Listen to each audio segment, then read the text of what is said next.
background about how we got here. I already mentioned the ordinance that was enacted in April of this year. We held our first meeting last month. It was largely an organizing meeting where the committees were established. Chairs of those committees were also appointed, and we have begun the work of the commission.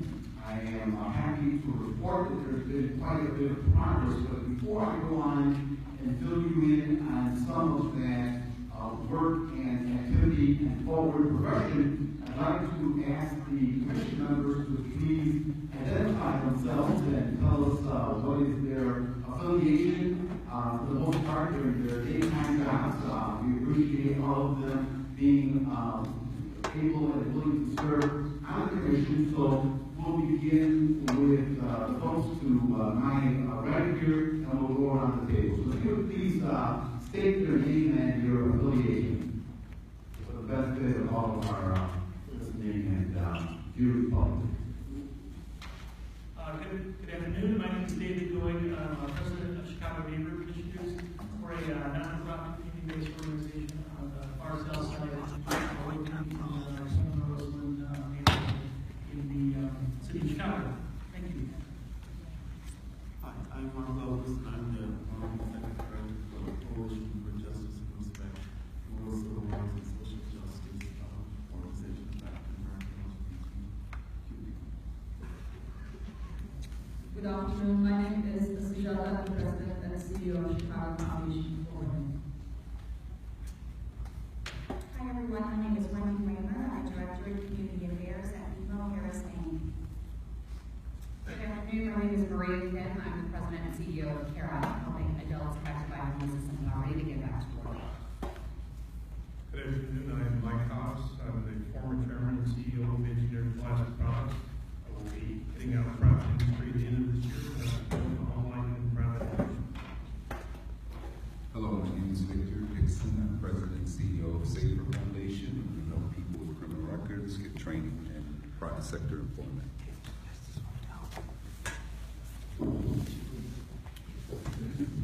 Good afternoon, everyone. I'm Marc, and I'm privileged to serve as the vice chair of this commission. I'm an attorney who represents clients within the emerging social impact ecosystem. Good afternoon. I'm Randy Sweet with the Executive Director of Chicago Southland Economic Development Corporation. We work to bring manufacturing and retail development to the area south of Chicago. Good afternoon. I'm Marc, President and CEO of Admission Unlimited, a nonprofit in Cook County serving people with developmental disabilities with residential programming and employment services. Hi, I'm Neil Cameron, founder of Bluesky 27, where I have worked with.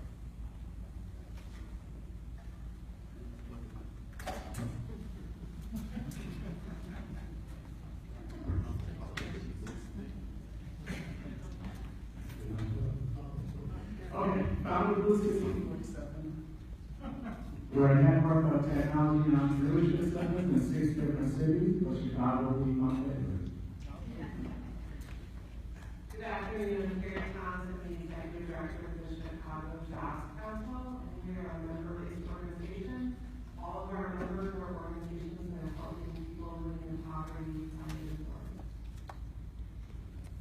Hey, I'm Jen Roden. I'm the superintendent of the Cook County Transportation Department. And honestly, do not like to talk a lot about this stuff, but we did a Southtown, got a front page article on transportation and some of the social challenges in the south suburbs. So if you get a chance to take a look at that, that's some of the stuff that I do. Hi, I'm Valerie Leonard. I am on the Executive Subcommittee of the North Community Coordinating Council, and we are a coalition of residents, organizations, elected officials who are coordinating comprehensive planning in North Carolina. Thanks. Good afternoon. My name is Michael Jasto. I am Chief of the Bureau of Economic Development for Cook County.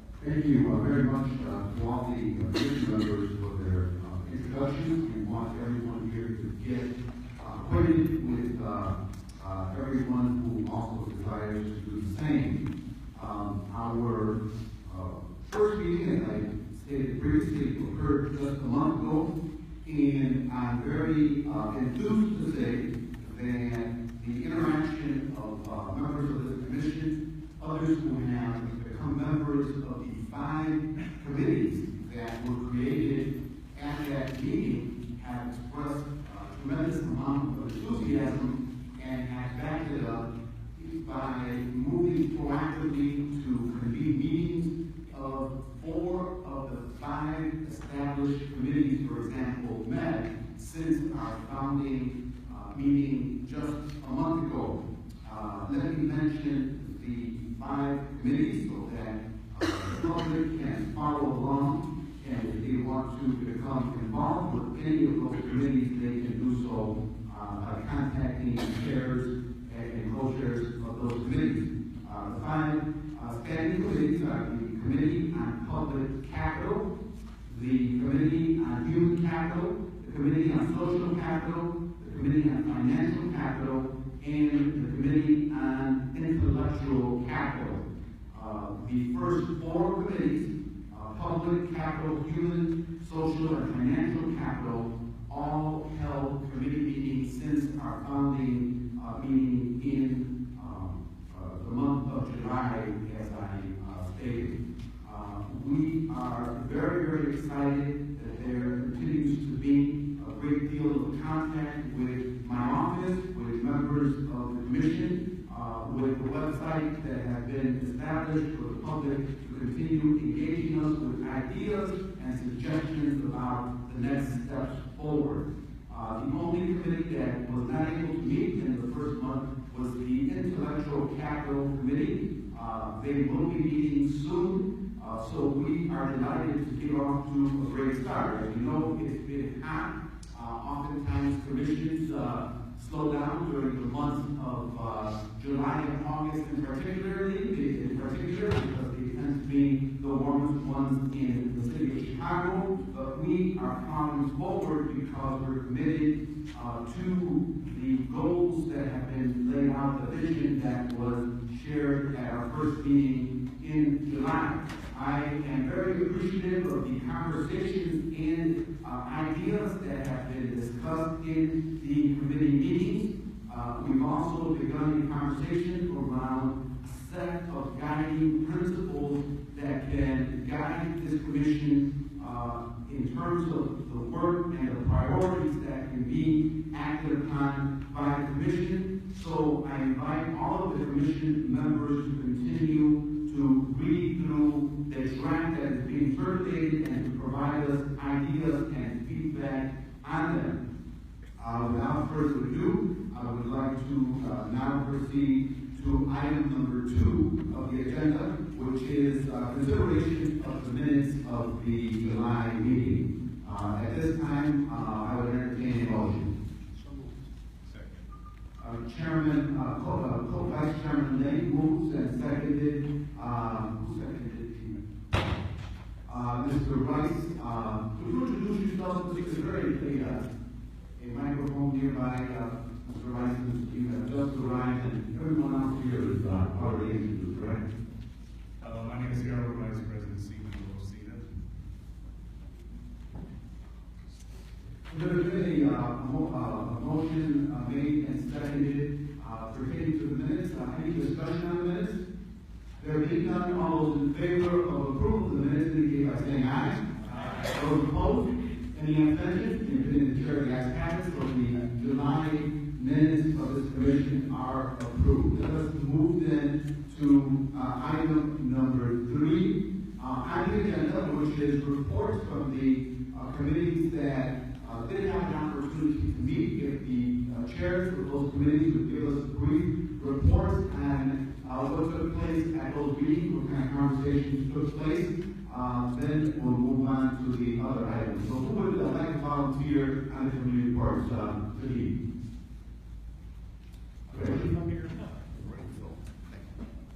So one of the objectives of our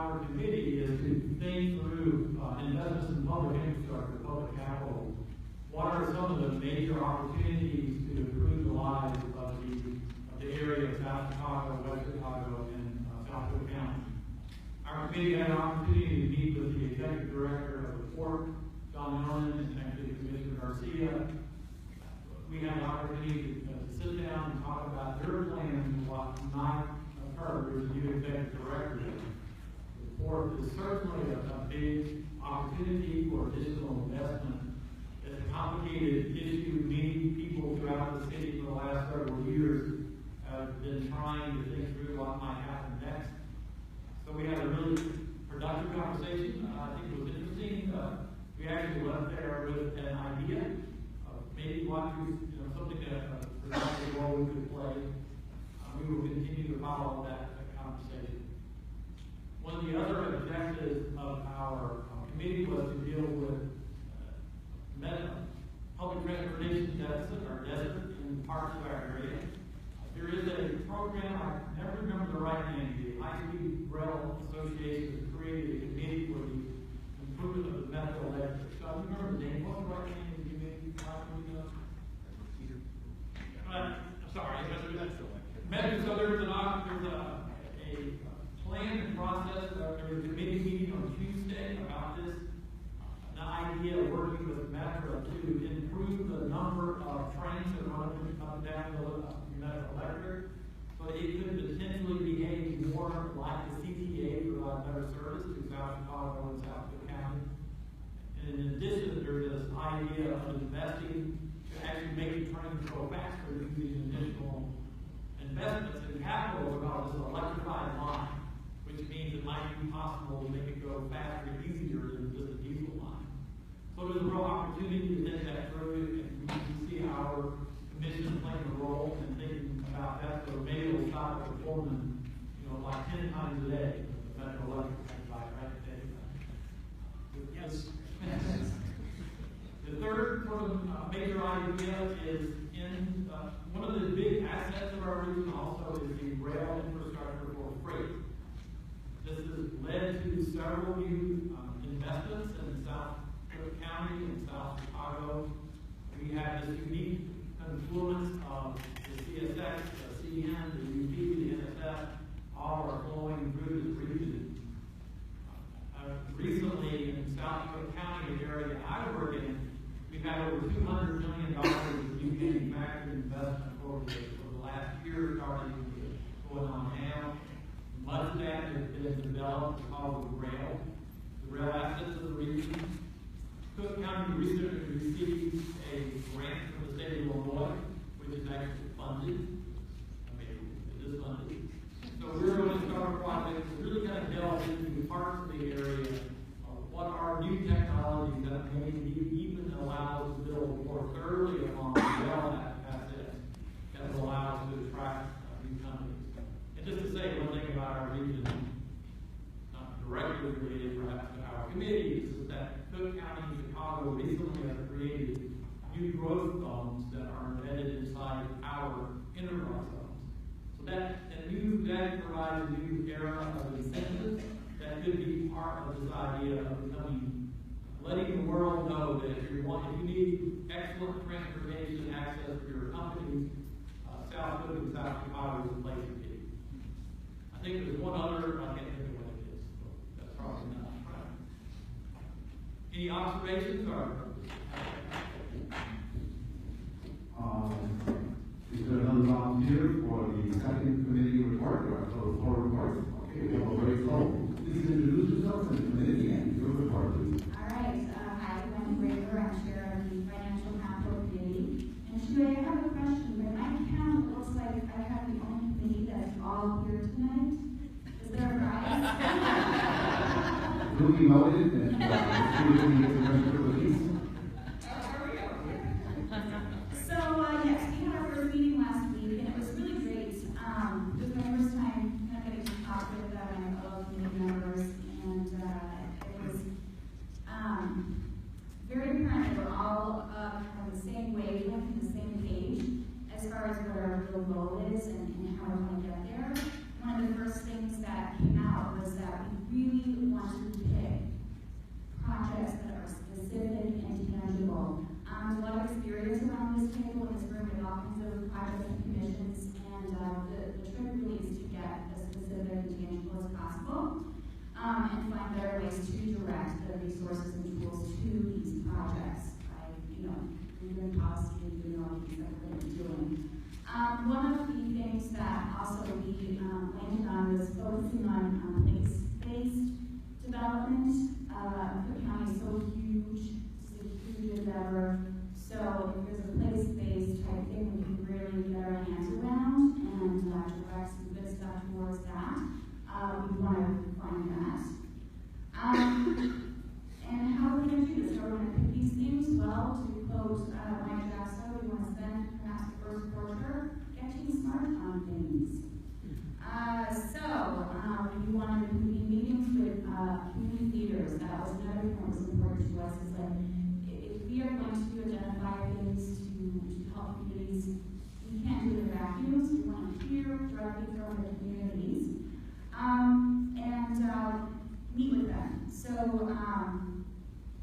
we are hoping to meet with, maybe group them all together, maybe the city communities kind of get them together and really see what their needs are, and then further out in the suburbs, get them all together, see what their needs are, just a collective voice. Maybe there is an overarching thing we can put on, or maybe there is a specific thing we're hearing we can focus on. So I think we're going to maybe need 10 interns working 24/7 to schedule those meetings. I'm not sure. We're going to get started on that.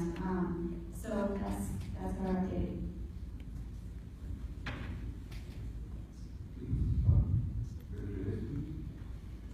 Hello, I'm representing the Social Capital Committee, and our committee members are Valerie Leonard, Vice Chair of that committee, Marc, Pamela Rodriguez, and Casey Job. And we had our first meeting on the 12th of August. We did have an opportunity to provide some input to the guiding principles for the commission. We certainly took some time doing what we understood at that point about our mission as a committee, which we understand is certainly to involve and engage the community, be involved with some of the outreach efforts, capacity building for nonprofits, particularly social enterprises, being a bridge between the commission and law enforcement, dealing with some community reconciliation issues, kind of social justice issues, and really thinking about how there's a level of economic justice. We several of the major goals for the committee. The first one was also about becoming better educated, and specifically about social economic models and initiatives around the country that have been implemented successfully that provide uplift, not just developing places, but uplifting marginalized communities and individuals. And so some examples we talked about the policy link organization out in California, the Democracy Collaborative is another one. So we'll be looking forward to just educating ourselves about some of the models that work so we can try to find people. Based on doing that kind of landscape analysis, we want to craft a social capital framework for assessing current and future development efforts in targeted areas and recommending approaches that ensure equity of marginalized communities and individuals. We also plan to present and propose the adoption of that framework to current and future economic development project leaders and organizations. The committee also developed a plan for communicating and outreach engagement of residents and community organizations. We're looking at what kind of models are effective in really engaging the community, like the participatory budgeting models that we can use, and other ways of involving the community in the planning and execution of development efforts.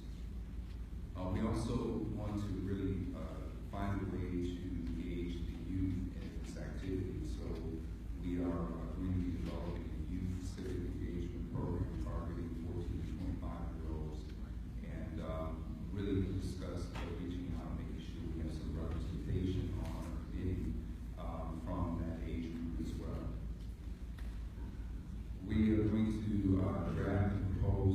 safety standards for Cook County that really make recommendations that have to do with the justice system and improvements that need to take place there.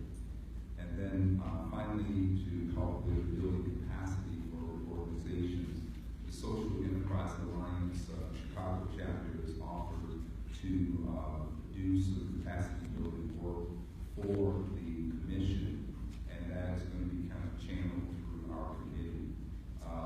The SEA plans on holding 3 events that we have titled the Social Entrepreneur Experience, in which they will talk about the ecosystem for social entrepreneurship, talk about financial and legal models, and some other information that would really be very beneficial. We think it would also be a great opportunity to feature some of the social entrepreneurs in different areas where these meetings are conducted. This would be a free session that's being offered by the Social Enterprise Alliance, and it's part of the capacity building effort. Finally, we did talk about expanding our community, and we have some people that we kind of targeted to go after. One of them was Teresa Cordova, who's the director of the UIC Great Cities Institute, and she's agreed to join the community already. And our next meeting is on September 9th. So I think that's it. Anything else? Committee members that I left out? Thank you, Chairman Vincent. Maria, before we go to you, I'd like to ask if there's anyone in the audience who may be familiar with the operation of the disability access system that might be able to help us. I think we're trying to get to work. Okay, if anyone has any information with us, please go to the back and provide some guidance. Thank you. Maria? Sure, thank you, Commissioner Garcia. Again, my name is Maria, and a couple thoughts that came to mind actually after listening to both Victor and Wendy to share before I jump in. For Victor specifically, I'm sure this is already on your guys' radar, but for the youth engagement, it'd be great to include the challenge in that effort, and perhaps on a more macro, for looking for like a whole consortium of youth agencies. The efforts through Thrive Chicago are really useful. And then Wendy, you're talking about town halls, basically going out to communities and really understanding what needs are. Maybe we can start first with the quality of life plans through the local initiative support corporation, and really figure out what due diligence they already done, so we don't have to answer more questions that may already have been answered. And also on the suburban landscape, United Way, they are really intentional about doing town halls throughout the greater county.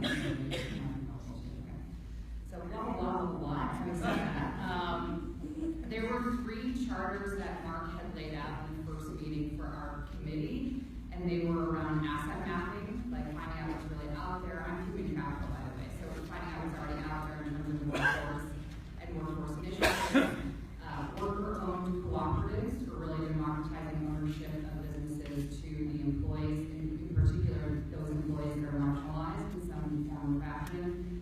And burgeoning opportunities like that, which exist within the Illinois Medical District. So our committee took those 3 and riffed on it a little bit to figure out what's the best first step for us. I think when we're talking about a committee of this scope, it's hard to map out a year plan when you really don't know what you're doing yet. So we would consider ourselves fully in phase 1 discovery. Having said that, on the mapping piece, there's already a lot of work being done within the city that has mapped assets from NIU to CMAP to, yes, tons of maps that already exist. And so Carrie of Chicago Jobs Council is going to help us really figure out what's already been done so that we can see what questions have already been answered before we try to do any additional discovery about workforce assets that may exist in the larger county. What we did think about when we thought about mapping was that maybe on the demand side, that data is missing.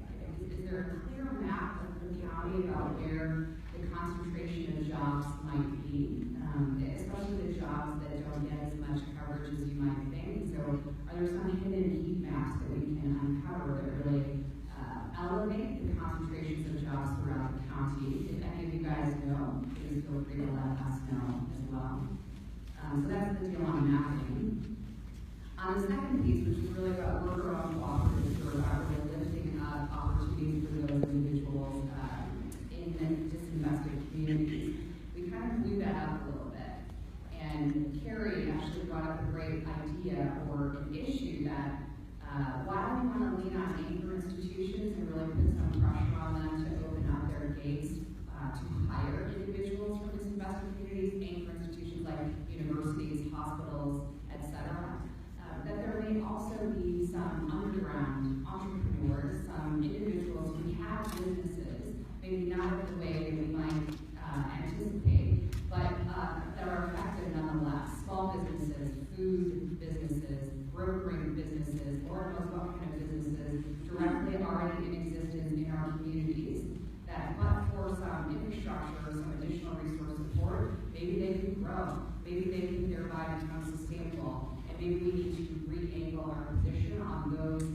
technical assistance to small business entrepreneurs throughout the county and figure out if our opportunity should be aimed more to them. We also thought about asking certain anchor institutions, like, what are your pain points? You know, when you think about your supply chain, where are you all getting stuck? Mr. Big, Illinois Medical District, Mr. Big, so-and-so company. And really saying, let's identify what those pain points are inside a supply or value chain, and then maybe let's just go Shark Tank on that. Let's just open up those pain points to a bevy of social entrepreneurs, maybe the very entrepreneurs that we go to Victor's thingy that he was just talking about earlier. And then create a competition and create a marketplace of ideas where these small business entrepreneurs, people that have the smarts and the wits about them to attract a true micro opportunity. And if there's a nugget there that's worth capitalizing and exploiting and building and incubating, maybe that's where we try to target some resources and energy and enthusiasm around. So that was our riff on Shark Tank. And then as it relates to anchor institutions, really like the IND, I think we wanted to take a step back and really learn what's going on there. There's lots of cool stuff that's happening in this district that we just are not aware of, and so we were hopeful that either as a whole commission or as an individual committee, we might be able to do a field trip and learn more right from the executive director there. I'm sorry, Mike, did you have a response?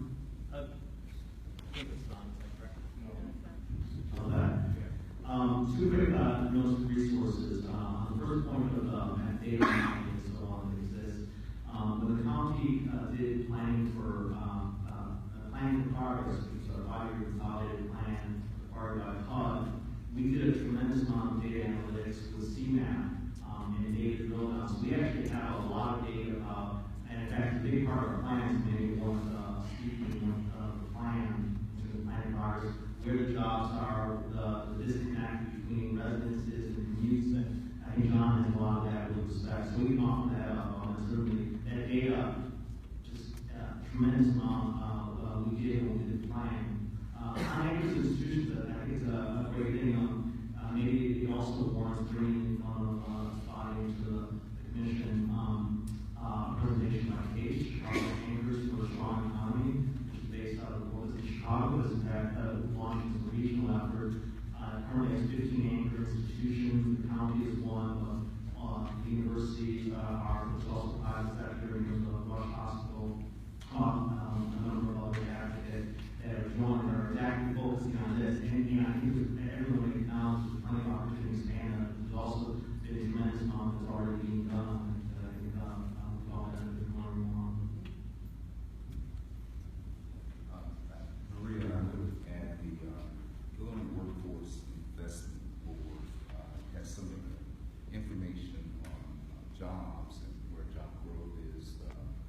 They have a pretty extensive set of data on that was developed as part of the statewide plan for the Workforce Innovation Opportunity Act. So the local workforce investment area would have information as well. So the Chicago Workforce Partnership might be another good source for you.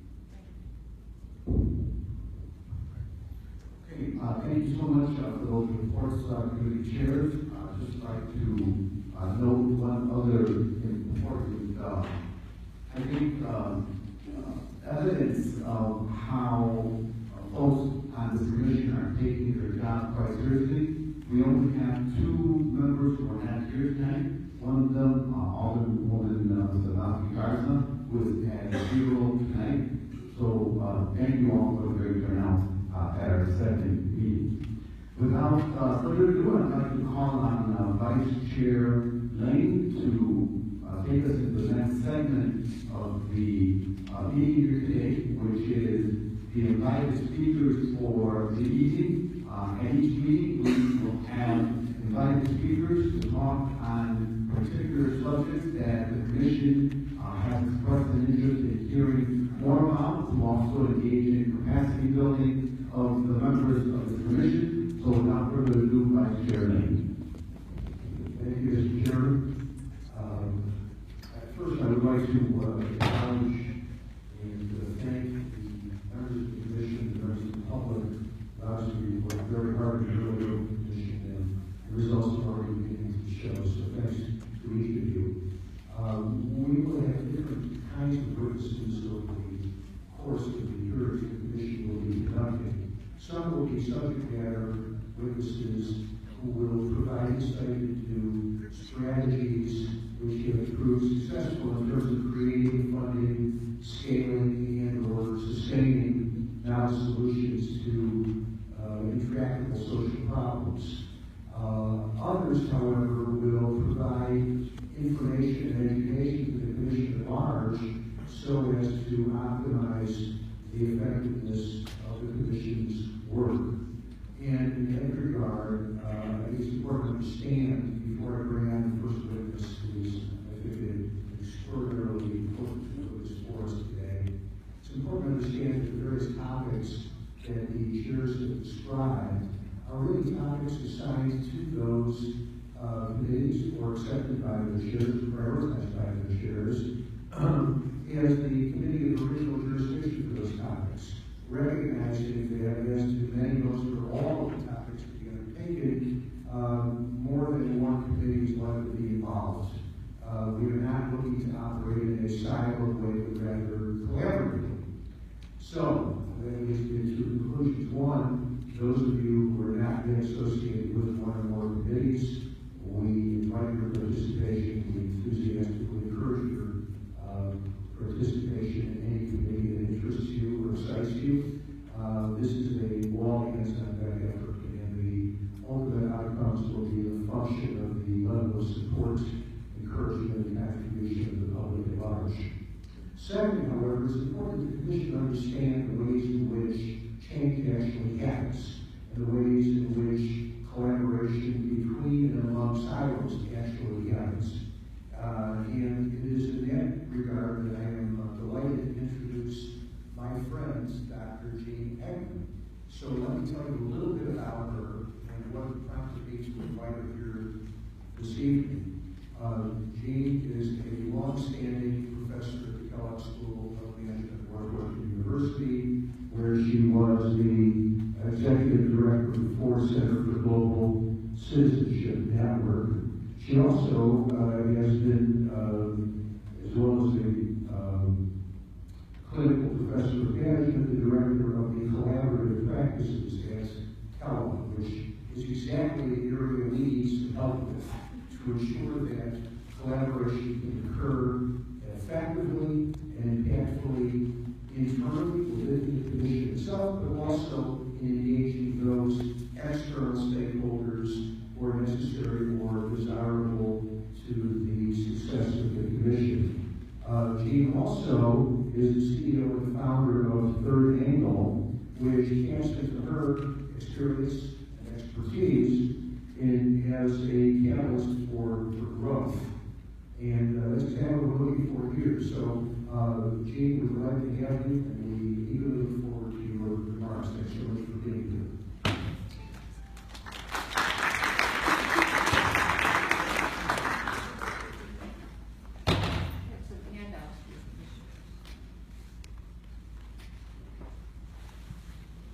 You come here to give us, which makes us long to all the more.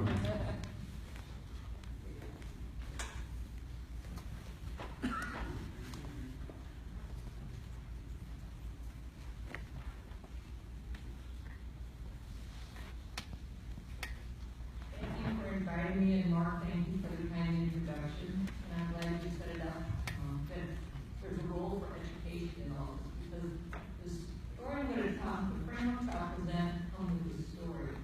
And they're meant to just educate in terms of ways that you can look at the community, the power within a community like the Chicago area, the assets within it, as mentioned, and complementary goals. And what I teach, what I research at Kellogg, really, I frame around the concept of entrepreneurship. So that idea of creating new businesses or new ways of doing business within existing structures. So be it a community, a company, a region, you have a structure there that you need to innovate and grow within. And how do you use that to your advantage, so for the good of the whole? And when I talk about entrepreneurs and successful growth catalysts, the little diagram down at the bottom, and I'm sorry I would have brought more if I had known you were all here. I can send it to whoever wants it.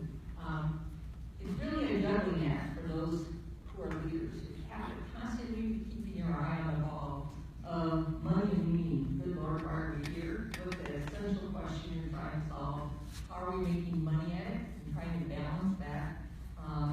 And keeping your eye on the markets, both the external pull and demand and internal supply and demand, the organizations that you're dealing with, the human beings and their motivations, the various stakeholders, and the information, the data that you have, the data that you need. Some of the reports already from the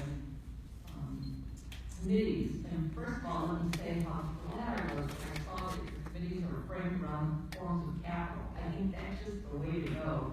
And thinking of one source of capital being symbiotic with the others, I think is fantastic. And some of the work that you're already doing with regards to asset mapping, gathering information, education, is being those spot right on. And the next page is the process that whether it be teaching at the university or doing all this research on what makes really successful entrepreneurial and entrepreneurial ventures, and then my own work with companies and organizations, it's a process that we see happens time and time again. And I'll walk you through the process by way of telling you a story, a real story that we work with. And the process, goes through what's your framing situation, what are you trying to do, what's your goal, what's your discovery process that some of you have already marked on, what are you creating, what's the new thing that you're creating, what's going to look like, how will it be embodied in the current culture, and what's the various kinds of value and capital that you harvest. And my stories is around Virginia Beach, Virginia. A couple years ago, Virginia Beach had, are any of you familiar with Virginia Beach well? So they were sort of feeling stuck, that they had not grown much as a city. And they seem to have a very elderly population and a very young population, but when people, for instance, go to college and they just move away, and the big work opportunity there is the military. The Navy is all around the area. So, and some of the people that come go to beach hotels and then go home. So they really wanted to grow as a community. So they set out to do a master plan. And it's a beautiful master plan with all these wonderful priorities around roads, improving schools, new beachfront property, more recreational activities, a whole raft of things. And the organization that did the master plan for them even prioritized where they thought the priorities were. But the problem was they didn't have any money. They weren't getting any money from themselves, from the state of Virginia. All the sources, they said, how are we going to pay for this? And they couldn't find any investors. So they said, we're stuck, Jeannie. Can you and your folks kind of help us? Otherwise, we have this plan and nowhere to go. So when we went, this first thing here is framing the question. I asked them, how did you collect the data? How did you decide on this plan? And what they did was hold many public hearings and pretty much heard the itches that all the various stakeholders wanted to have scratched. So people who wanted better schools said we want more programs. People in one community said we don't want any more traffic around us. Military said you can't build high buildings because you'll see some of our secret game skill training. So the plan had something in it for everyone, and yet nothing that could get off the ground. So we were reframing the question then, not what should you pick first and do out of this list of 100 things, but let's reframe it and say, where's there some sort of unifying platform that if we take all these priorities, can we find something to build together that will attract private funding? So we re-looked at all the data that they have looked at. We looked at it with a new pair of eyes, and we discovered something in it. First of all, it had to do with symbiotic goals they didn't know they didn't realize they had, and assets, and unusual suspects. So the themes of all the assets and goals had to do with attracting, it had to do with recreation. They're in a beautiful part of the country.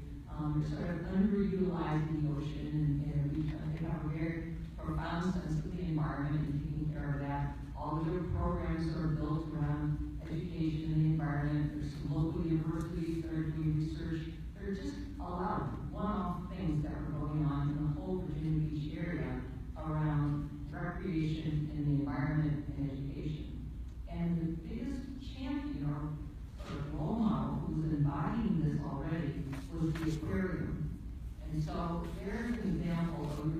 talking about some of the big players, always look for some of the unusual suspects. I don't know who went in there who would have thought the Virginia Beach Aquarium was going to be like the center hub for these creative ideas, but they were. So we looked at that and we called a meeting for the biggest influencers in the area, private and public, and we remapped all of the assets and all of the goals, and there emerged this theme of ecotourism. We said, why don't we do ecotourism in Virginia Beach to make Virginia Beach an unlikely hub for that? We'll attract corporations to do retreats here. We already have programs in whale watching. We'll develop those. We'll do more year-round programming for the schools. The Navy will get involved. Beachfront developers. Once we have more tourists, we'll have a reason to develop the beachfront and develop more jobs. All of a sudden, they started to get really excited because it was part of their identity they didn't realize they had. We were about this anyway, they said. So let's make that our platform. And instead of that list of 100 different goals and which one to pick first, we picked about 4 that were around ecotourism, put it together, and what do you know, private funders showed up just like that. Both the real estate developers, the hotel developers, some of the beginning things. So what we did was create this model of ecotourism and a strategy around that. And some of the simple things we could do in years to start embodying that was zip lines, rope courses, protecting the marshland around the aquarium. And the real estate developers and the hotel owners paid for it because they said, it's now not just the zip line for the aquarium, it's the beginning of a movement around ecotourism. So it's growing, and many funds are coming from places that they didn't go before, and they're building this whole capacity within Virginia Beach and getting a new sort of identity around things that were fragmented before and harvesting many kinds of capital. The interesting sort of end of the story, well, it's still a work in progress, is that now the former city manager of Virginia Beach has retired, and he's taken this sort of thinking, which I call creative, strategic creativity, and doing it for Hampton Roads, that whole division, that whole area of Virginia that tends to feel like it moves out to the northern part of Virginia. So how can we, instead of competing against each other, sort of come together? So I think this process of reframing, which is really about combining your goals with your resources through discovery, creating a new sort of unifying model, where is it already being embodied, and how can you harvest and pay off the different forms of capital, is really what we've seen entrepreneurs do well, and what we try to help entrepreneurs do well. And it's not a single leadership sort of thing. We always find there's 3 types of leaders that are involved in sort of initiatives. And when I'm teaching an executive, you have to have sort of like sexy examples. So my examples are, you have to have Thomas Edison, an idea person, never let an idea get in line, let's run with it.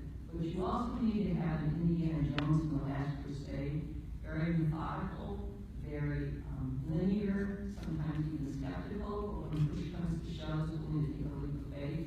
And you also need a character like St. Paul, who's a great networker and connector and gets spread around. So on your commissions and on your committees, if you can have those sorts of characters, if you will, working together, you'll play off well. I also have here in this deck just some pitfalls that tend to happen around each of the steps of the process. For instance, in framing the question, just like Virginia Beach did, in some ways they framed it too loose at the beginning. It was like, let's give everybody everything they want, and then where do we start? And then they framed it too small. How do we get funding for our first priority? Sometimes you have to reframe things to have more creative projects and think about the system as a whole. In the discovery phase, I think there's lots of assumptions without data and a lot of fragmentation. That's exactly the story that happened there. They did due diligence with discovery, but what they got was what people thought was the solution to their particular problem instead of an integrated solution. So sometimes you need an integrated set of eyes or system thinkers. When it comes to create and embody, they created their master plan, and that's what they thought the finished product was. And there was nothing in the master plan about unifying ecotourism. We had to say, you have a master plan, but it's not a finished product yet. And instead of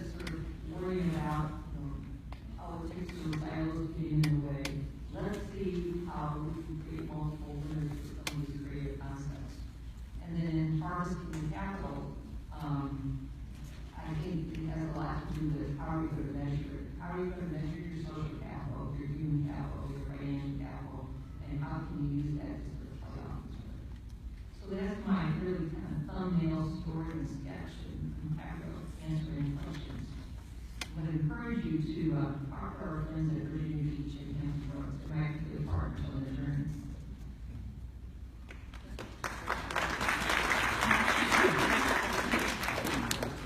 Thank you so very much. I think you've done an excellent job of demonstrating through your Virginia Beach case study how important it is to identify all of the relevant stakeholders around a particular objective and create value propositions for each, so everyone's interests are aligned and all pulling in the same direction.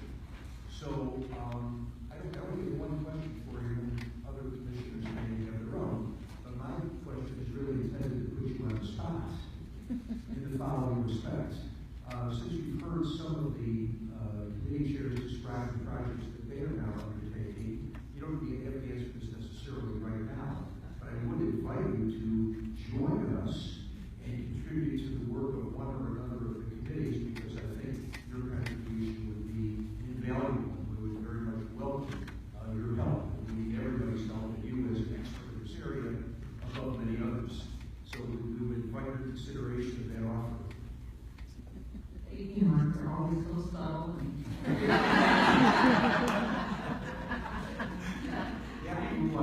be glad to help everybody the way I can. Okay, that's a very subtle response. And then commissioners have questions as well. Please. Go ahead, Julie.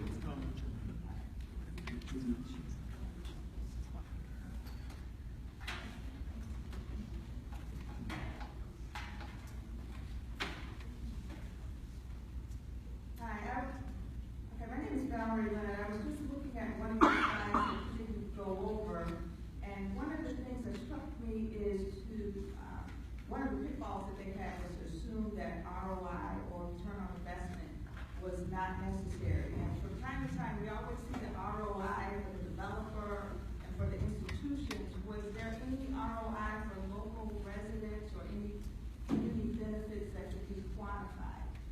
Yes, thank you for asking that. So, looking at multiple forms of capital and how do you get ROI on some of it. So, for instance, in the case of Virginia Beach, once they started building this momentum around ecotourism, that meant more jobs, more infrastructure built up, more education coming in the community, more universities showing up and making programs even for the grade schools.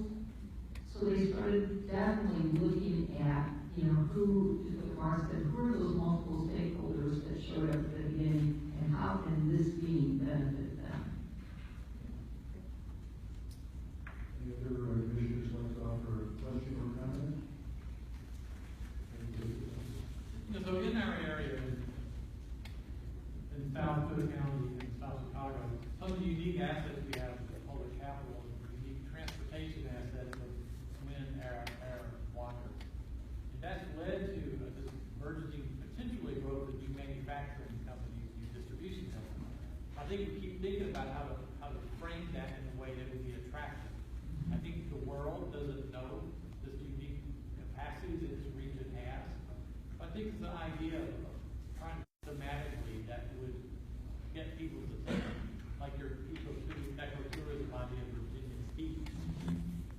How do we say something? Oh my God, look what's happening here. How do we attract the next Whole Foods or the next Amazon or the next big manufacturing company to the region? Yeah, I think it's looking at, again, the power within and what's already happening, and what are some of those schemes there, and, and then sort of playing off like, and just sort of ribbing with each other. It's like, so what's the Chicago version of Silicon Valley, or, what you have to sort of look at what's already going on, and then see there. But if you want to talk one-on-one, it's not clear off the top of my head right now, but I have to see your data, but I can help you.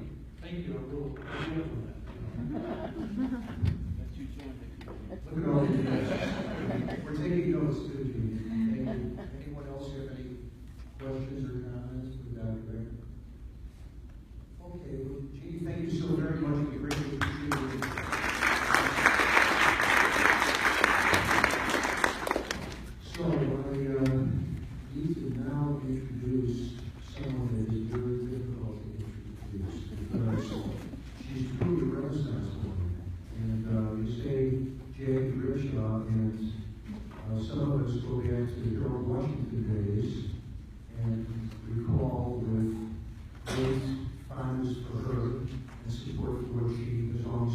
for her contributions to the Washington administration as the director of the mayor's office of intergovernmental affairs and as a spokesperson for him and a very close advisor to him. And then you may not necessarily know that she also happens to be an expert in hematology and gastroenterology and public education and transportation, and I know I'm leaving a lot out. She's also served on, I don't know, more boards than I can even identify most of the time we ever made here today. So I would like to introduce Jan Grimshaw with deep admiration and thanks, and now in her capacity, since 1992, as a public policy advocate and wearing many other hats, as a vice president for policy at the Center for Data Technology, or CNT. And she's going to be talking about some of the innovative things they're up to, specifically furtherance of economic development. So, Andy, it's a great honor to have you here, and thank you so much. And we're all very eager for what you have to say. All right, well, it's going to be a presentation in two parts. But let me first of all say thank you for the opportunity to come here and speak with you today.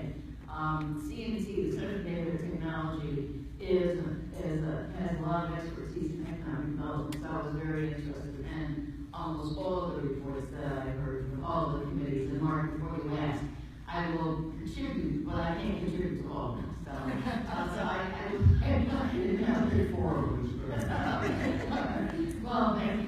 But anyway, so we have a lot of expertise to share, and it's always good to see my friend Reggie Greenwood, because part of what we tried to contribute to the South Suburbs was taking a look at the hidden assets that we had down there, and previously we productive area of our county and our region that had been disinvested. And so taking those hidden assets, we developed a plan to reindustrialize. And I think Reggie can attest to the development deals. The RMC $1 million already invested, but there's more to come in that region. And we're working right now with you guys on equitable TODs, and so it's good to, so I'm always already working with you. So thank you very much. But one of the things I think that came out of the work that we did in the South Suburbs is that collaboration that began to really manifest itself with the Council of Mayors. There are 42 communities down there, they're all working together. And I think if you're looking for models, I think the model of that collaboration that they're doing and the economic innovation that can come as a result of that, I think, do I close you? I think it's important. So one of the other things that we do at CNC is that we're very concerned about poverty, which I think you are too. And so we recently released a framework for poverty reduction called the Urban Opportunity Agenda. And at some later day, either in the committee or in the little commission, I'd like to come back and talk to you about both some of our economic development activities as well as how we think reducing poverty is important. But the later day, because today's subject is about innovation. And so there's, on our website, you can see our over 35 years of innovation that we have been involved in and we have created. But two of the innovations you will not see as part of that 35-year history, and those are the two that we want to present to you today. One of them is the Urban Acts competition that we created, mainly because what we looked and it was very clear that the whole digital divide that was existing was being out poor and disadvantaged communities. And so we thought that using bringing to the community an opportunity to really look at what was going on, problems in the community, and how they could be solved with a business strategy was one way to start bridging that divide. And so we have, and I have for you the results of the competitions that we, the competitors that have gone through our process. But it's not enough to develop an app. After you have an app, you want it used. You want it to become something real in the community. And so the next thing that we looked at was how do we develop the capacity to take these applications and make them real and create real opportunities, tech entrepreneurs in the community. And so we have a program called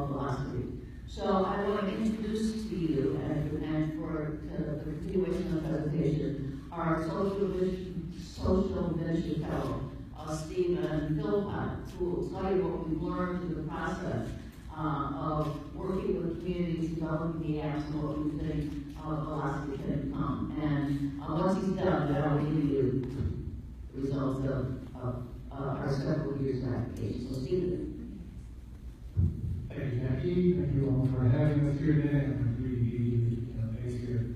I spent about 2 decades in technology as a software designer and product management sales guy, and found that a lot of things that we did to improve enterprises could apply to economic development. So I developed what I thought was science to bring to communities. What I found was that most people felt like nothing was too good for our urban communities, so that's they got nothing. And while that's not entirely true, we have missed an opportunity to invest in the career opportunity for these entrepreneurs that are interested in these neighborhoods that have mindset, skills, and passion to develop innovations that could, if developed, solve the issues that we deal with every day. Those are issues for distressed communities and issues for the greater public. So what we've done is we want to find those entrepreneurs. And I hope for the first time in this next 2-3 minutes or so, the need for us to work together to bring together what people think is impossible. And we can just take a little longer. So here's what we're doing. There's a clear correlation between technology and quality of life. Where technology is adopted and utilized, there's a clear improvement to that life. Where technology is produced by a person, their life has the opportunity for improved economics and even wealth creation. We see it all around. The unfortunate thing is that there's a growing audience that cannot envision the potential for our inner city innovators, and as a result, investments go outside of those neighborhoods. And that widens the digital divide. We created a deliberate approach that can move the needle in a positive direction. What we've uncovered in our annual apps competition, now in its 5th year, is that there's a burgeoning pipeline in the bottom of the urban pyramid, our distressed communities, a segment of the population in those communities that are entrepreneurs that have concepts for innovation. They are idea rich, they're resource poor. They have the concepts, they don't have the resources to develop. So what we've done is compared those concepts, those ideas, with technical expertise to develop minimally viable prototypes. At the end of our 6-month campaign, we had a core group boiled down from 2,500 people in civic tech to about 3 individuals that have a product that they've developed to solve the problem today. These entrepreneurs, in no uncertain terms, effectively impacted regulatory issues. We learned these entrepreneurs are to an overwhelming degree overlooked as the solution in the community. Our apps competition provides a 6-month platform for inspiration, education, and activation to help these entrepreneurs hone the concepts to deliver on what we're going to develop exceptionally different and significant in addressing the pressing issues of economic and social distress in America. But we often get a short blueprint, and Jackie has some handouts that will showcase the top tier of those folks that have come to our program. Note that it's not the individual entrepreneur that we're talking about, but the cyclical approach, this annual approach to drill through all of these folks, come up with the best, and then annually put them into an incubator. This is what Jack kind of alluded to. Urban Velocity are incubators, an annual process that will help develop these entrepreneurs, their apps, and their abilities to create market forces to disrupt the issues of distress in these communities. The blueprint is unique in that the funding for the apps competition is derived from brand partners. So we're talking Microsoft, Comcast, NBC Universal, Reyes Holdings, the largest distributor of beverages in the United States, and a number of others to maximize the efforts of what's going on in the community already. These community organizations are Bethlehem Light with their aggressive plan for West Side Forward, 67,000 jobs in the next 5 to 10 years. Blue 1647 to train residents on technology.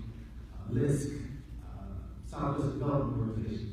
We produced 21 town hall workshops where we help residents understand the different tiers of technology where they develop applications and the approach to having a conversation and collaborating with the development team. So at the end of the day, our hackathon is a three-day process. They will have a prototype. While we're able to, through this competition, uncover the cream of the crop, 15 teams boiled down to 3, unfortunately there's a tradition of only investing in the innovation born outside of the community. So as such, neighborhood innovations like those ultimately die on the vine. So to meet this challenge, we created Urban Velocity, accelerated design to transform the very best of the apps competition into impactful market forces. Velocity provides a quarterly stipend for 6 of the teams selected by selection committee. Education to improve their business acumen, mentorship and support product development, and an ironclad approach to market readiness.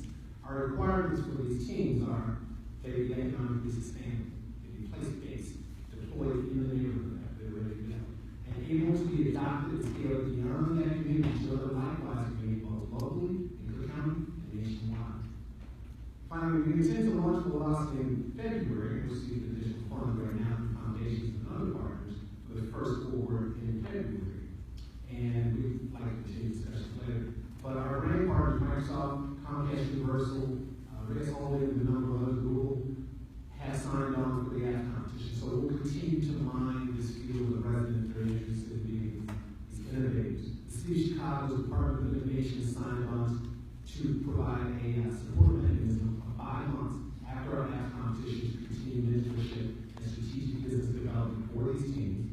And we're developing an approach for the post-cohort funding through the Jobs Act Title III approach with partners like Tesla. So where innovation in our communities once seemed impossible, we say impossible only takes a little bit longer, and if there's a possibility for CNT to work together, we would really like to do that.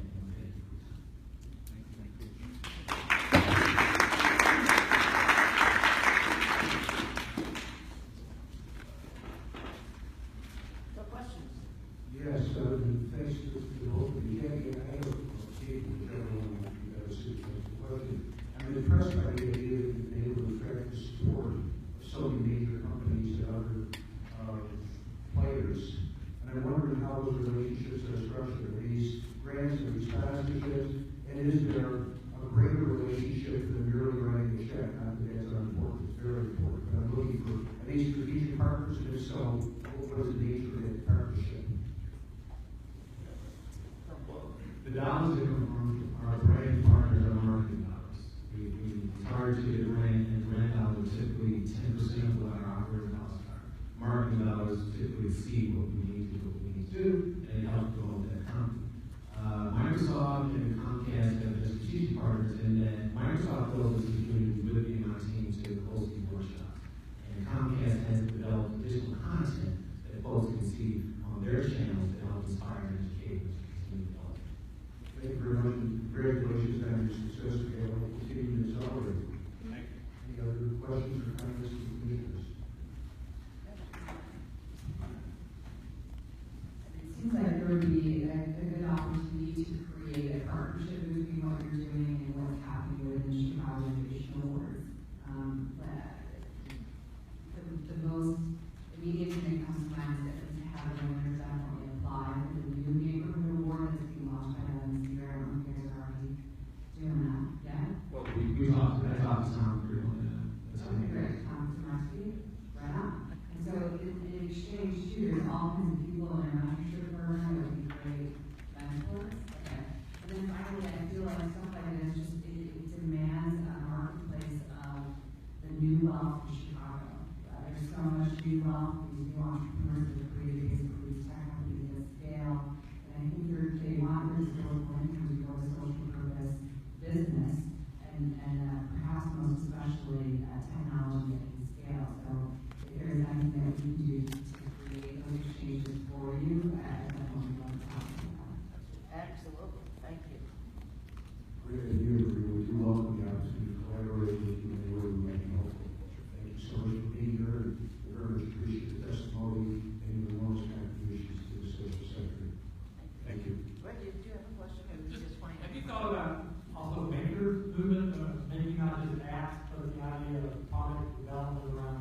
things, and that highway is just back, all around here.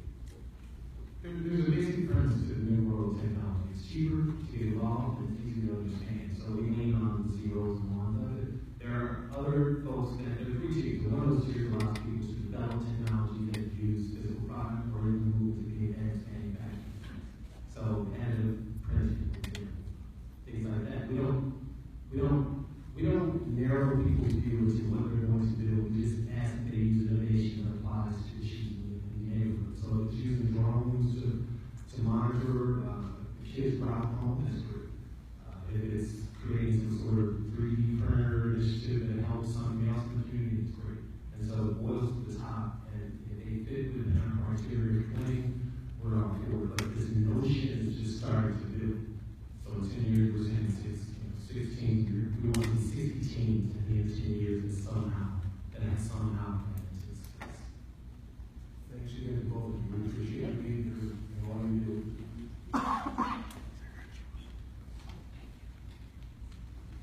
And our final witness is our fellow commissioner, David Joy. And we'd like to amplify his very humble biography briefly, if I may. He's the president of Chicago Neighborhood Initiatives, which has a mission to strengthen Chicago's low-to-moderate income communities by collaborating with neighborhood stakeholders and community development. Comes to this after a very long career in serving a variety of nonprofit and governmental capacities. Initially as a community organizer in Lawndale, he then led the city Department of Planning, CEO of the Chicago Park District, only returned to the nonprofit field now in his role in CNI. And he's going to be telling us about a inspiring, empowering entrepreneurial success story, which I'm very good about. So thank you for share with us. Thank you, Mark. I'm going to do hopefully do a little PowerPoint here. So how many is it? What's that? Okay. So first of all, while we're warming up, let me tell you a little bit about the Chicago Neighborhood Initiatives. We're a not-for-profit community development corporation located on the south side. We're actually located in the U.S. Bank building in Pullman at 111th and Bishop Ford. We were started about 6 years ago, and we actually came out of a former bank, Park National Bank, and some of you know the Park National story. The Park National was acquired by U.S. Bank in 2009, and we spun off from U.S. Bank in 2010 and created Chicago Neighborhood Initiatives. So our focus right now has been on the Pullman neighborhood. So Pullman, as many of you know, has a very rich history, located on the far south side. Its boundaries are roughly 103rd to 115th from the Bishop Ford over to the metro tracks. It's a community that is well known for its industrial history, so I'm going to come back to this, but many of you know that in Pullman we have the city's only national park. President Obama was here about a year and a half ago and designated Pullman National Park. I'll come back and talk to you a little bit about that. But first I want to tell a little bit of the history. So Pullman, as many of you know, plays a very unique role in the history of the United States. Really has three very significant elements of American history that run through it. It was the first model industrial community. So Pullman was really the first urbanist. We talk about new urbanism today. Pullman was doing that in 1880, developing very compact, walkable, very commercially viable, but yet architecturally beautiful communities. So Pullman is often studied by urban planners and the urbanists as a model for how to design towns. The second is its great labor history. So many of you know that the labor strike of 1893. We have Labor Day today, largely because of the Pullman strike of 1893. And then finally, the African American history with the Pullman Porters. Very significant. April Randall, who was the first president of the Pullman Porters, was an early leader in the civil rights movement, and of course, Pullman Porters were the first African American union in the United States. A great history of rail car development,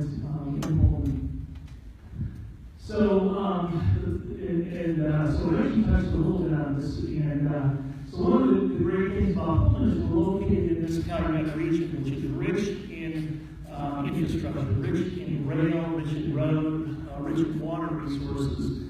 And so Pullman was a bustling town. It was vibrant, very modeled after. Matter of fact, in 1894, I believe it was, in Paris, there was a convention. They called Pullman the most perfect model town in the world.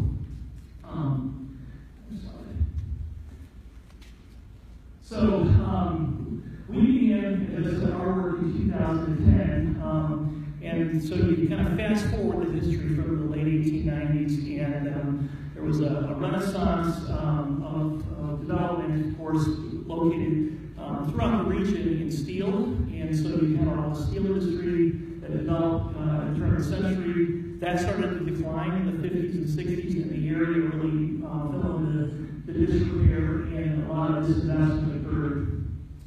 Steel mills were shut, property values were down, there was high levels of abandonment and unemployment, and so that basically happened really throughout the balance of the 20th century. So looking at the assets, we really have focused on a revitalization approach that is, first of all, place-based. I think this is really important. Most of the time, developers, real estate developers in particular, want spread risk. So they don't ever want to have more liability or more risk concentrated. Community development would do the opposite. We actually concentrate risk. And so you have to focus on place, you have to focus on a neighborhood and on a community.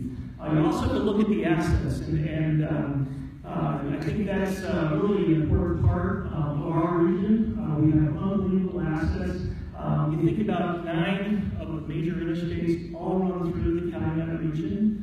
We have all 5 of the Class 8 railroads that run through the region, and we have a port, while underutilized, has the opportunity to provide shipping out the St. Lawrence Seaway through the Atlantic and then down the Mississippi to New Orleans. No place else in North America, this is true, no place else in North America do you have the transportation infrastructure that exists today in the Calumet region. So, building on that, we started to look at what are the assets of the community, and so we started to look at things like land infrastructure, we mentioned the road, the rail, the housing stock, and most importantly, we have a community in Pullman that values the past, but is also looking toward the future. So we started our work in 2010. The first thing we did was we took an entire year and we basically put together a community plan. And we had 70 community meetings. We went to every church group, block club, civic organization, took input, and there were 4 themes that came back. The first was the need for retail. So our area was a food desert, but even more significantly, it was a retail desert. You had to travel either to the south suburbs or to Hyde Park or Chatham to buy a pair of socks or to buy a bag of charcoal. So it was a retail desert. The second was the need for jobs. We needed jobs. Our community suffered from a lot of unemployment, joblessness. So we needed jobs. The third was the need for indoor recreation. There was a paucity of opportunities for families to be able to have safe recreational space. And then the fourth was the need for affordable housing, particularly for seniors who wanted to stay in the community, but were struggling with maintaining their homes and wanted to have more of a supportive senior situation. So with that, we purchased a 180-acre site. It was the old Ryerson Steel site at 111th and Bishop Ford. It's one of the largest contiguous pieces of property in the city. And we started by attracting Walmart. So many of you probably have feelings about Walmart. I'm certainly not here to apologize for Walmart. But I will say this. So kind of looking at what the community wanted, Walmart started to fulfill a few of those needs. And we did something a little different with Walmart. We did Walmart's first and I think only community benefits agreement. So this was part of, you may recall, this was part of their re-entry into Chicago, so they had basically saturated America, suburban America, rural America with stores, but they had not been able to tap a lot of urban centers. And so we were able to use that pricing kind of re-entry into Chicago. We were able to extract some interesting things. So the community benefits agreement that we executed about 6 years ago, there were 5 or 6 key elements. The first was they agreed to hire 80% of all new hires from the 60628 zip code, which is our local zip code. Second was they agreed to build all new stores, including ours, in the city of Chicago with union labor. The third was they agreed to a higher than required minimum wage. So all of our new employees started, at that time it was a $10 minimum wage when the state minimum wage was $8.25. The fourth was they agreed to commit $25 million over 5 years toward philanthropic efforts. And finally, they agreed to design their store in Pullman with a few elements that were unique. We have a green roof. It's the only green roof you'll ever see at a Walmart. And we were able to get them to build it with red brick, in keeping with the Pullman tradition. So that community benefit agreement, I'm proud to say we held our feet to the fire, and they executed on all levels of that. And they've honored those commitments. So that started us going. We've now done Ross and Fitness, creating over 800 permanent jobs, $8 million investment.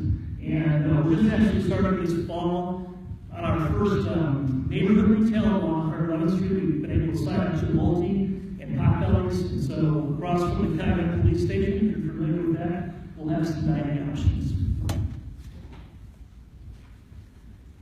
So then we started to think about the need for jobs, and particularly living wage jobs. Walmart's great, I mean, it's important, but we need jobs that are going to be able to support families. And so we went out and we recruited Method. Method is the largest green manufacturer of cleaning supplies. They were founded about 15 years ago in San Francisco. Very innovative, creative company. They make wonderful cleaning products. And they did a search of about 150 sites across the Midwest and selected our site in Pullman for a couple of reasons. One was the access to the expressway and the ability to distribute anywhere in America. Second was they wanted to be a part of the community revitalization strategy. They wanted to be a part of something that was turning the community around. And then third, they liked this juxtaposition of the old and the new. So Pullman represented innovation in the 1880s. They represent innovation in the 21st century. So, and that's what we worked about a year and a half ago. They employed about 150 people. We have a community benefits agreement with them. They also agreed to hire 70% of all new hires from the community. And then the real icing on the cake, or the cherry on top, is on top of Method, we have the world's largest rooftop greenhouse called Gotham Greens. So you can buy Gotham Greens at Whole Foods, Jewel, they're actually in Target now. They grow 1 million pounds of leafy greens off of this roof. It's really remarkable. If any of you are interested in doing a tour, I'm happy to arrange that. It's an amazing process. It's hydroponic. And they grow a head of lettuce in 20 days. It's pretty amazing. And then finally, we just announced a couple weeks ago that we were successful in getting Whole Foods to move its distribution center from Indiana, yes, from Indiana, to Pullman. So yeah, it's great to celebrate getting Indiana from Indiana. That will create another 150 jobs and $40 million of investment. So then, in addition to that, we've been working on things to get ahead here.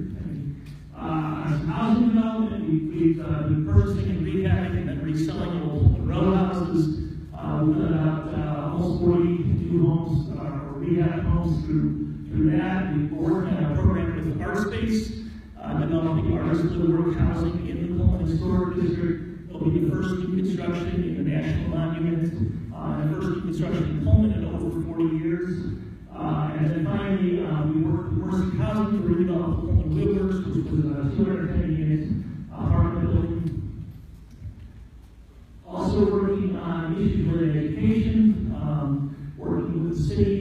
positives. Al Harvey is now the head of the Transportation and Logistics Center. Wonderful public high school at Wendell Brooks, a selected enrollment high school. Mayor just announced a couple of weeks ago that they're extending the program in Wendell Brooks to 7th and 8th grade, similar to what is at Whitney Young, which would be a really exciting advancement in our community. Yeah, Cole Elementary. Cole is one of the best public elementary schools. We got a co-graduate here.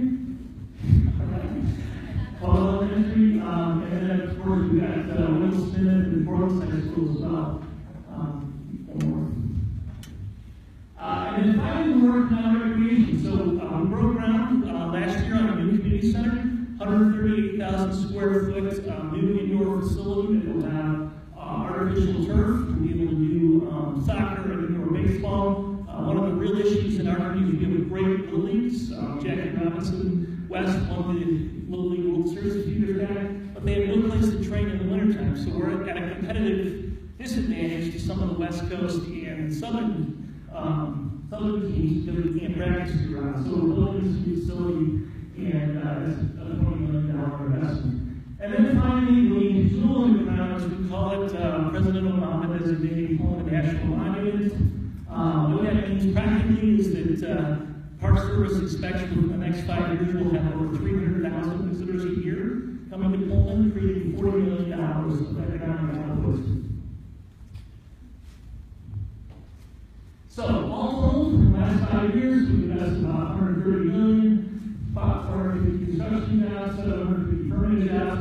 The result is incomes are up 16%, property values are up 20%, crime is down 24%, and violent crime is down 52%.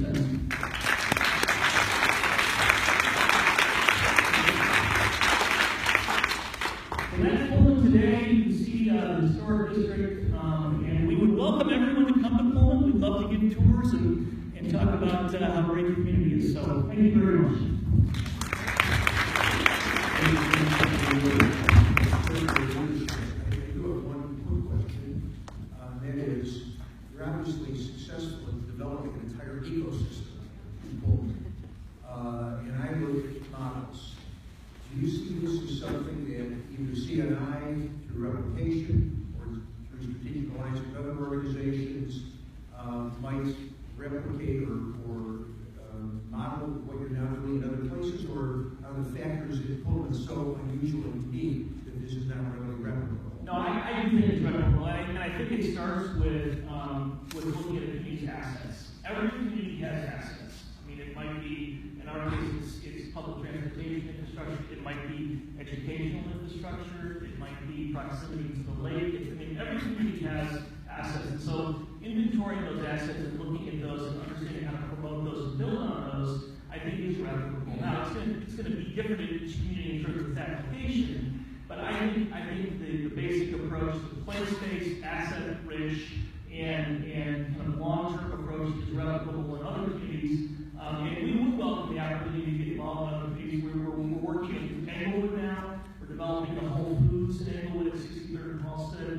which will open at the end of September. And then we're now getting involved in Brownsville, William and Marianos, and Brownsville, 39 and King Drive. So we're taking some of the lessons learned here in Poland and applying it in other communities as well. Wonderful, continued success as you do that. Other questions or comments, please?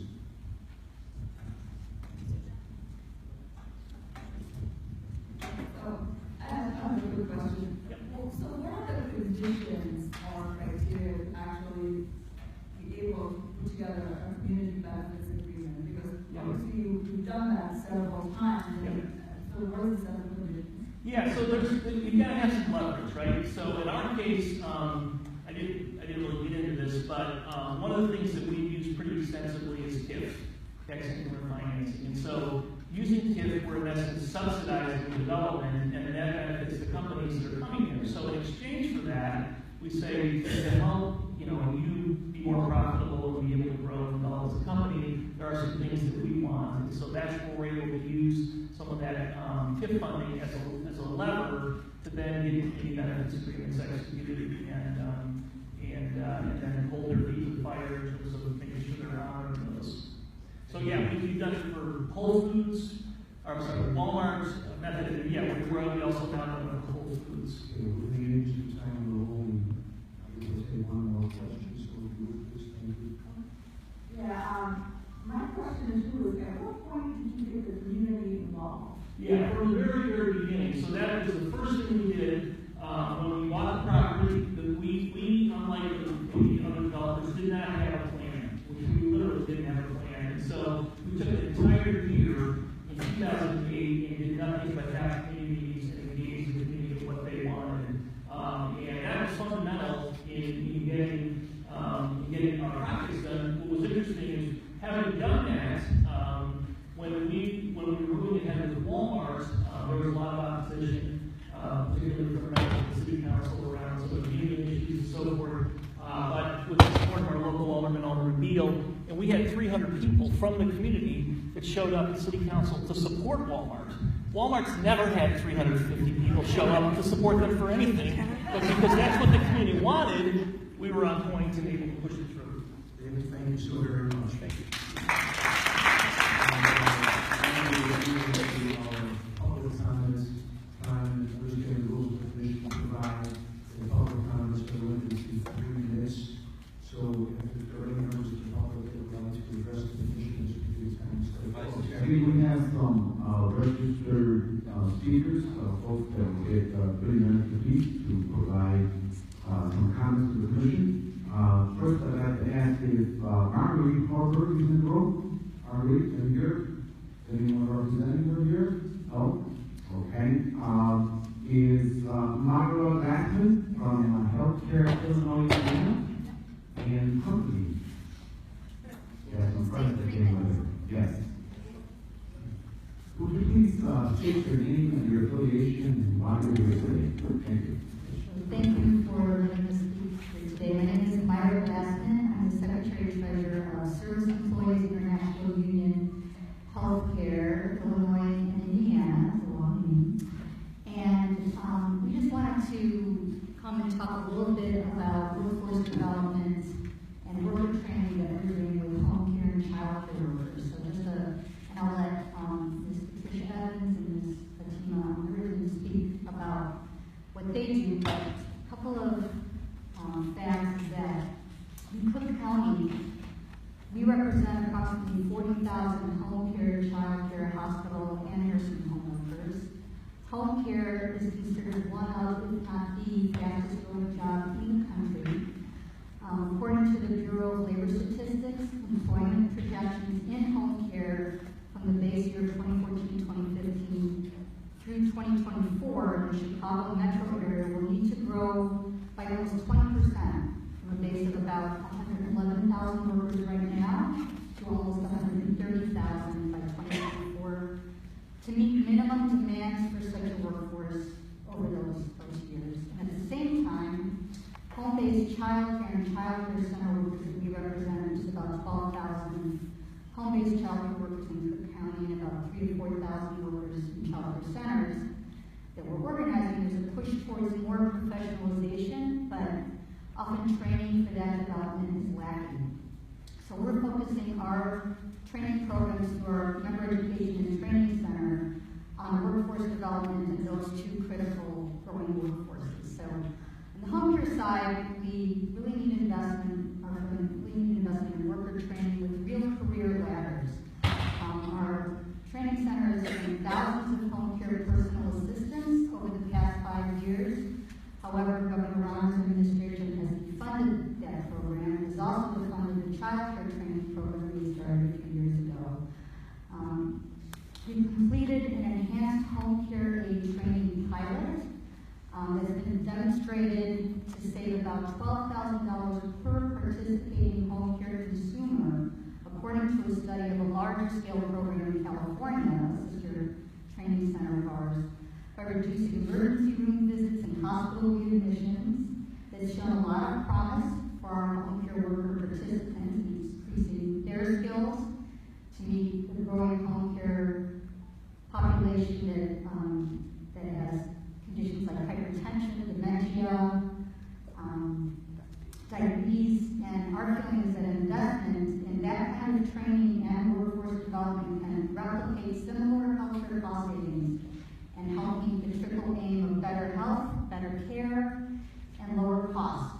with a growing population of seniors needing home care and needing to develop the workforce for them.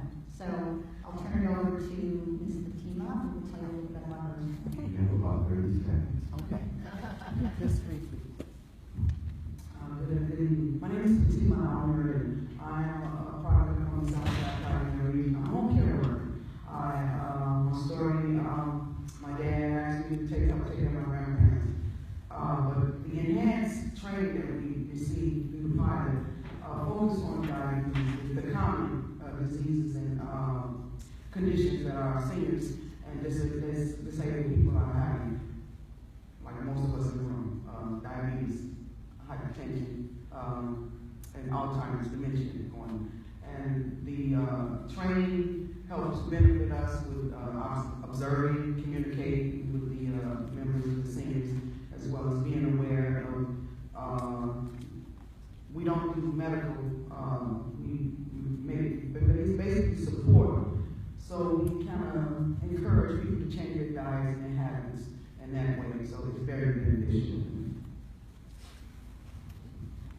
My name is Patricia Evans, and I also work in home care aid in Chicago. The training that I got from the enhanced training helped me to give subtle hints to my clients that I work with and suggestions of things that they can do to prevent, to improve their health and also to prevent aggravating their health, their medical conditions. Because you know, what you eat does make a difference.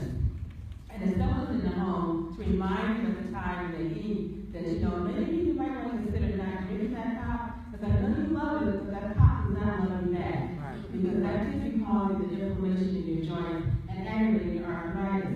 And sometimes when you give them that information at home from someone who they trust, they listen to it, and that's how you keep them out of the emergency rooms and ensure them and lessen their doctor visits. Thank you. Thank you. Thank you, Liz. Appreciate the presentation. I think, Mr. Vice Chairman, we have one more speaker, registered speaker, and that's Kate O'Rourke. I know she was here. Can I have a show of hands of individuals that would like to testify after Ms. O'Rourke? You please raise your hand. One. Very well. This will be a lot of time. Thank you very much. Please proceed. All right. Hi, and thank you. Thanks for this opportunity. Hi, everybody out there too. You're important as well. My name is Kate O'Rourke, so known as Kate Jula. So I'm from Chicago. I'm a mother. I'm an educator in exile, as I like to say, from a school system in crisis, and a social service provider working for early intervention. I'm come here today as a caring economy advocate. And as caring economy advocates, we look at the foundations of the economy that are largely ignored, often unpaid and invisible, caring for children, for elders, for the disabled, and stewardship of the earth, which is also often underpaid or unpaid. As Elijah Cruz says, we do the work and make all other work possible. And several studies have shown that if you actually measure the unpaid household work, it would actually make up 30 to 50% of our economy. So why is it important to pay attention to this unpaid labor force? Well, the work we do drives the economy. So when the economy suffers, we suffer, our work suffers, and then in turn damage to communities and our economic health is magnified. So just to take one example, in early childhood, Nobel laureate James Heckman has calculated that when we invest $1 in early childhood education, we get $7 in returns. That's more productive citizens, more innovative, better engaged civically, and less crime. However, are we operating like this? I think a lot of you who may be parents and caregivers or in social services would agree that we're not. Here in Illinois, for one example, our social services have been cut to 65% of their previous level. So how can we reach all these people who can't work right now or cannot work to their full potential because we can't access affordable child care or respite care or elder care? And how do we address this education crisis that we're having right now that's contributed to crime and people who are entering the workforce unprepared and having to share resources more and more. So I love hearing someone say that you bring youth to the table, and I really urge bringing more caregivers to the table, because caregivers are the driving force behind developing human capital and social capital. As somebody said, it's not always maybe necessarily the sexy word, or the word that pulls in funders, but this is quite literally the foundation of our economy. So town halls were mentioned, and then I would also be interested in hearing ways to reach people who might not have the time, or the energy, or the access to go to town halls, participatory research, having folks talk to one another in parks, on streets, laundromats, where real people go, and really talk about how can we support caregivers in social entrepreneurships. I love that we were talking about home care. How can we support people doing time banking, perhaps, where they're swapping child care and elder care, so that they're able to contribute to the workforce more productively and not missing work because of their family needs. And then we just had a crisis of child care centers and centers that serve people with disabilities shutting down. So in terms of social entrepreneurship, we support child care co-ops, elder care co-ops. Again, how can we support things all over where possible? I would love to see that integrated along the commission. Thank you so much. We would welcome any caregiver who would like to come to the table and find opportunities for collaboration. Thank you so much for being here. Thank you. Do you have a copy a written copy of your remarks that you could provide us? It is scrawled. I scrawled it right now. You can type it up. We appreciate it. Yes. Okay.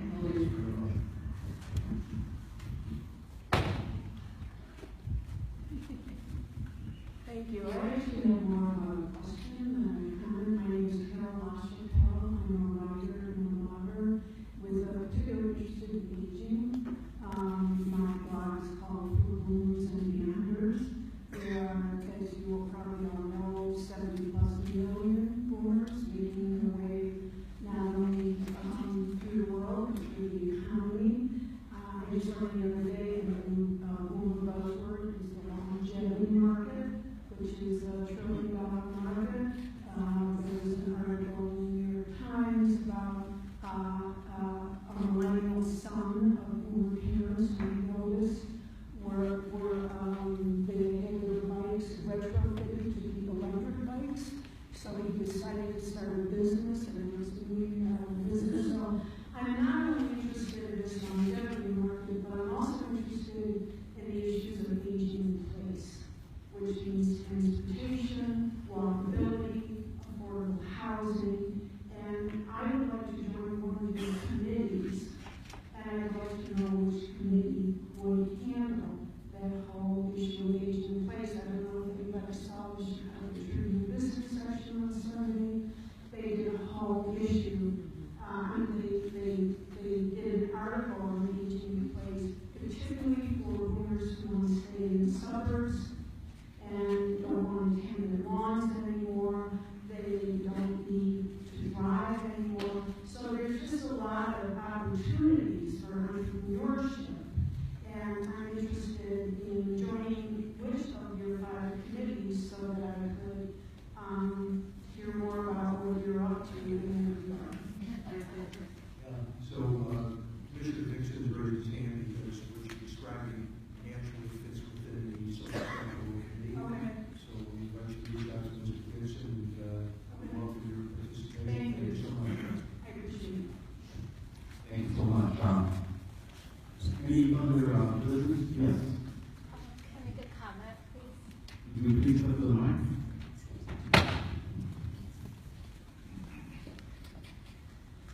Hello, everyone. My name is Victoria Moreno, and I've been asked by Mr. Rennie Luna, who's sitting in the back, if I can make a comment on his behalf. He has noticed as an individual with disabilities that none of the committees in the commission have any mention of individuals with such needs. And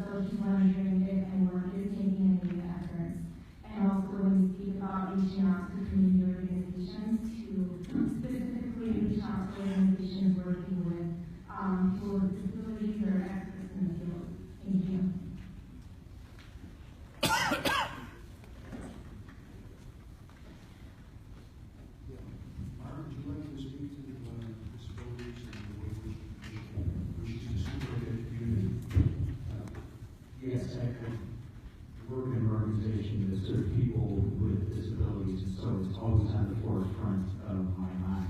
We just started our work, but employment for people with disabilities is something that I discuss on a regular basis, and we include that in the discussion yesterday at the committee meeting. So thank you for bringing that up.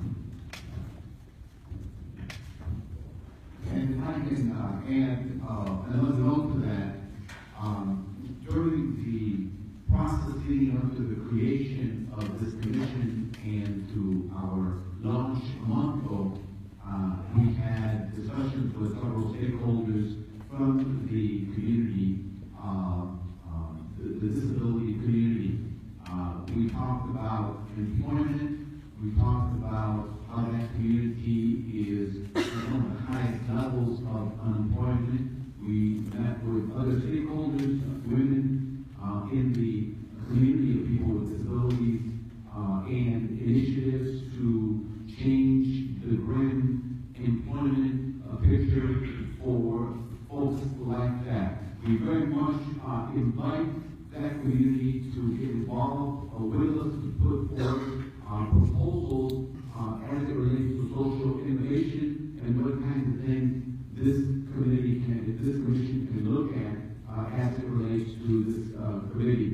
I want to apologize that the equipment that they have here is not accessible today.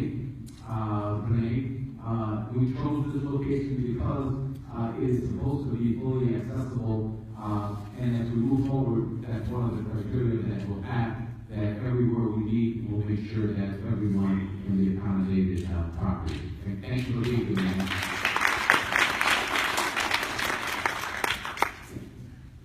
I think that concludes today's agenda, and I want to thank all the members of the public who are here, and of course all of our commissioners for the stellar attendance that we are on to. This is only our second meeting. As you can see, we are looking at identifying actionable items that we can take on to advance forward as it relates to legislation and ordinances, rules and regulations, other business aspects of things that can move social innovation forward in Cook County, whether it involves government, whether it involves the private sector, whether it involves the social sector throughout Cook County. If you have ideas and if you're shy like me, feel free to pull one of us over, come to one of our committee meetings and access our website. And what's our address again, Hannah? CountyMission.com. Cook County. Cook County? You have to speak a little louder. CountyMission.com. And we have a meeting date for the commission for September yet? It's the third Thursday. We haven't determined the location yet. So we do meet every third Thursday of the month. Right now, we're looking at the best possible venue for our next meeting, and commissioners have put forth suggestions that perhaps we also go on the road. Given that we're at this embryonic stage, we're keeping the meetings downtown, but we do foresee going to other locations in Cook County as we catch more momentum and as we begin to get more clarity on the next steps that this commission will take. So again, thank you all for your attendance and participation tonight. Is there a motion to adjourn? The motion was made and seconded. All in favor, indicate by saying aye.